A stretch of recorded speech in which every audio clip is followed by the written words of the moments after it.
Voice of the Sea, learning from experts across the ocean. Welcome to Voice of the Sea. This time on Voice of the Sea, we're on the Big Island looking at the impact of lava flows on the Kalapna area and how researchers track these flows.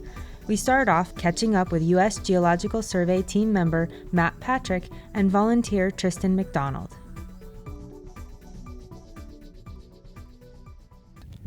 What we do with that, the hazard and the science, what we do is we give that information, that hazard information, that assessment to civil defense. And civil defense then makes the decisions on, keeping people out of hazardous areas, telling people when to evacuate, and making closures, that kind of thing. So it's really civil defense that interacts with the public and to basically act on that the hazard information.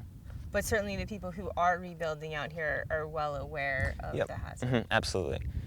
And even though we give information to civil defense to interact with and advise the public on hazards, invariably we're out here every day and we get to talk in an informal setting with the local residents. So.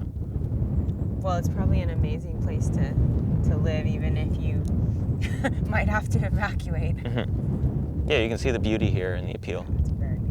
So I was here about 10 years ago, and I came with my mom, and we went and walked on the lava. They had a trail roped off, and I was surprised that they let us get that close, but also the area I was walking on was warm.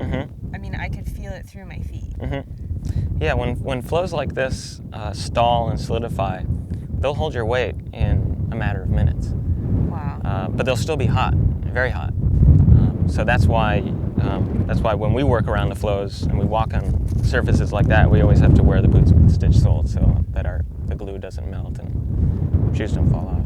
What happens when it melts?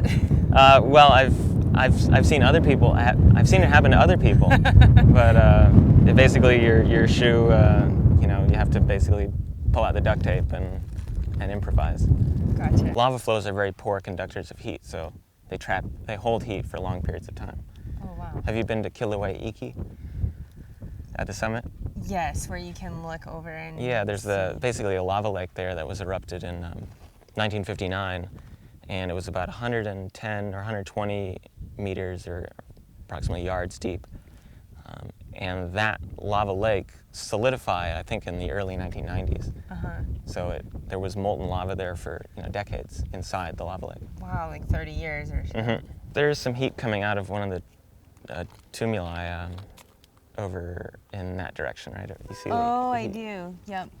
And what is a tumulus? Yeah, so a tumulus is an uplifted area of the flow field. When pohoihoi flows come onto a flat surface, they go through a process called inflation. And this is really common, and it's very important. And what happens is the flow, when it actually moves over a new area, is often very thin, just a foot thick, maybe even less, but on that order. And then what will happen is the flow will stall, it'll solidify, but it'll only be the crust that's immobile, and there's still fluid lava inside the flow. And that fluid lava will exert fluid pressure on the exterior of that flow and basically push it up and cause it to swell up. And the surface that we're standing on has been inflated. Probably, you can see, actually compare our elevation with the road. We're probably a meter or two up. And most of that has been through the process of flow inflation. So, this flow, it's stalled, and if we were standing on it, it would probably be a meter lower. And then over the course of a day or two, there was still the transport of fluid lava in the interior that basically pushed up the surface. And when it pushes up the surface, it does it in an irregular fashion, and it creates these areas of upwelling that are called tumuli. And so this lava is all flowing into the ocean and creating, actually making the Big Island bigger. Yep. Looking out, does this give us any idea of what the undersea floor might look like? It's different on the under the water because I think the slopes there are much steeper. So my understanding is that it's much more, brecciated, broken up rubbly, and it's a slope. And also, when it interacts with the water, it invariably fractures. And so it's much more, clastic or rubbly and broken up than you would find with these, with these intact flows. With the flow that was cooled by the air. Yeah. Loihi is the new Hawaiian island that's forming. Mm-hmm. Can you tell me about that a little bit? Yeah, it's 20, 30 miles offshore. It's basically the newest and youngest Hawaiian volcano. Even though it's submarine and quite a distance under the surface, it still has the major characteristics of a typical Hawaiian volcano. So it has a summit caldera and it has rift zones, just like the other Hawaiian volcanoes. But it's still very deep, so it's going to be, thousands of years before it reaches the surface. And the way that this lava field is flowing, that's similar to the way the other Hawaiian Islands volcanoes continue to have the flows sort of pour down and create part of the mountain there. Yeah, in the past when Maui and Oahu and Kauai were over the hotspot here, then presumably the volcanoes were very similar. You had shield volcanoes with calderas and rift zones and these effusive flows that were reaching into the ocean, building deltas and expanding the island. And the flow, does that come from the caldera or does it come from the rift zone? It comes from both. Okay. So this is coming upslope. The east rift zone is just out of view, but it's beyond the skyline, and the vent right now is in Pu'o'o crater. And Pu'o'o has been really the center of activity over the last 28 years of this 28-year-long eruption. And then you also said that Mauna Kea and Mauna Loa are different volcanic sources, but we're not sure about Loihi. Loihi, I am not familiar with the geochemistry of Loihi, but presumably that's also these volcanic systems. The plumbing systems are distinct. So presumably these are all deeply rooted in the same hotspot, but they're distinct plumbing systems. Lava inherently has volcanic gas, and then that gas comes out of solution, comes out of the melt, and creates bubbles. And oftentimes you'll see these bubbles play some part in the way that it flows, and oftentimes they'll get sheared and deformed. These, though, are very circular, so they probably formed late in the movement of the flow. And how has working here been similar or not similar to what you imagined? And I guess in a way you're right. I mean, there's some days when I spend a lot of time in front of the computer, doing imagery analysis, which can be kind of a repetitive and mind-numbing task. But when you do that and you spend a good amount of time on it and you end up at the end of it with a valuable data set, that kind of makes it worthwhile. So even during the times when you're doing something that you might rather not be doing or seems like it might not be so glamorous, it's usually for a good purpose at the end of it. So maybe then tell me the part about being a volunteer here that you like the most, and what do you hate the most? The thing that I like the most, everything really. It would be very difficult for me to select one single thing. Just the opportunity, the daily experience. Other people that I talk to in geology are very jealous of the opportunity that I have here. So it's really I'm very fortunate to just be able to participate in this program. But the thing that I like the least, I wouldn't mind a little paycheck, but I'm certainly grateful just to have the opportunity, and I'm fortunate enough to be able to sustain myself in a volunteer position without getting paid, and that's something that most people might not be able to do. That's one of those things about science, though. I know I volunteered for a whole summer at Scripps doing oceanographic research, and that really helped me in my career. And it's that sort of apprenticeship that people don't really know about, and it's very prevalent in science where... Right. Almost necessary, really. And what would you describe it as? Sort of the process, the stage you are right now in your career? Well, in college, in your undergraduate degree, they give you a lot of theoretical knowledge, and you go to lab, but the amount of practicality that has in realistic applications of what's going on today is not always the same, and the gap is further widened by the fact that the teachers who are teaching college, a lot of them are not as familiar as they could be with the technologies that are being used because the technology is changing so fast. So there is a little bit of a gap there. But for me, it's just the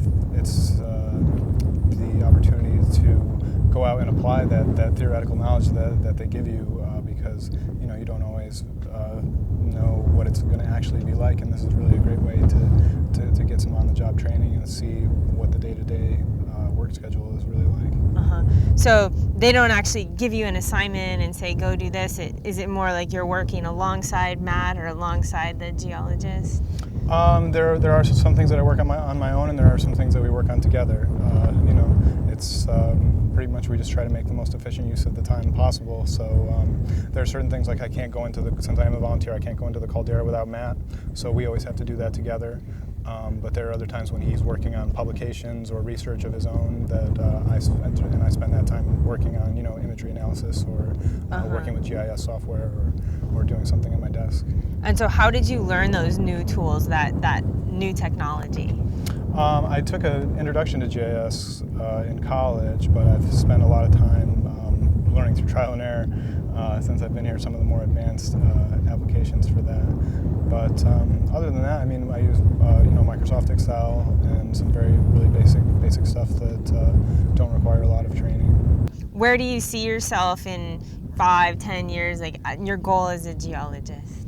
Goal as a geologist is to, I'd like to be able to do something with volcanology. The problem with that is that there's not always a lot of jobs, and the fields are highly specialized. So you may end up going to 10 years of school for study a certain type of rock, only to discover that no one will hire you or you can't get funding. So I've started looking at other things like geothermal energy and some other sort of natural earth energy alternatives, which seems like, as far as monetarily, will probably be more beneficial in the long run. But at this point, I'm just really trying to find a grad school to go to. So what kind of jobs are out there for geologists? You mentioned the geothermal or the pure science of understanding the volcano. Yeah. What other kinds of things can you do? Probably 40 to 50% of geology students go into petroleum geology. Oh, really? Because that's the most lucrative field within geology. You can work on as a undergraduate degree, you can work on a drill rig for like 23 hours a day, 6 days a week, and make really a pretty impressive salary for just coming out of college. But other than that, there's another major one is hydrology, groundwater management, and also pollution and hazard spill contamination management. You look at the subsurface and you can sort of extrapolate where a certain contaminant will be carried to, or where it will end up and who it will affect, whether it's going to get into this groundwater basin or not. Other than that, there's jobs with the USGS where we're doing hazard monitoring and mitigation with earthquakes and volcanoes. And there's also independent research you can apply to National Science Foundation and get funding for a research project if they feel that it's worthwhile. So what are some of the research projects that you've sort of got your hands into? Matt and I are working on a project where, can I talk about this, Matt?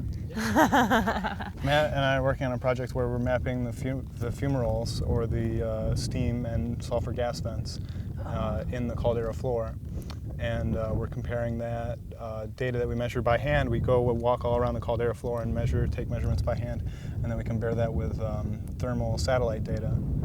And the purpose of that is to develop a baseline of what the normal temperature regime is within that environment, so that if we start seeing some other precursors for an eruption, maybe the tilt or the seismograms or something like that, we can go and take temperature measurements and see if there is anomalous activity, which often has been shown to precede eruptions in other volcanoes. So when you say you're taking measurements by hand, you're not literally sticking your hand in the Oh, lava? no, we have what's called a thermocouple, which is an electronic temperature measuring device which uses two metals with different resistivities, and it uses the change in resistivity as the temperature changes to measure the temperature. So how hot are we talking about? We take measurements from about 40 to about 100 degrees Celsius at the surface of the caldera floor. And so that is something I could stick a regular thermometer into, and it would give me a fairly accurate reading. Yeah. It wouldn't melt it. Yeah, no, you would be in greater danger of burning your hand in some spots. There's some spots where it's actually pretty hot. But the molten magma itself, how hot is that? That's like Manta. It's around 1,100 degrees with some variations, but that's quite hot. That's real hot. Yeah. So that I couldn't stick a regular thermometer into. Not a regular thermometer. They do make thermocouples, which are thicker and are designed to measure the temperature of lava, but that's not what we used in our mapping project. So after your experience here at Hawaii Volcano Observatory, where do you want to go next? I'd like to go to graduate school at some point. I was actually thinking about going to University of Alaska Fairbanks, where Matt went to school. There's some other universities that I was considering, or perhaps get a job for a little while. It's nothing definite at the moment. The Curriculum Research and Development Group in the College of Education at the University of Hawaii at Manoa. CRDG's training roots go back over 40 years. Through professional development programs, curriculum workshops, research on teaching methodology, individualized school and district training, and so much more. The Curriculum Research and Development Group, improving schools, improving education. CRDG. NOAA Pacific Services Center, linking people to information and technology.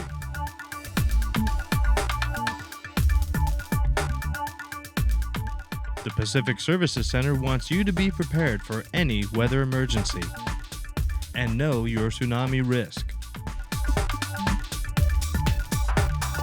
NOAA Pacific Services Center, enriching life through science, service, and stewardship.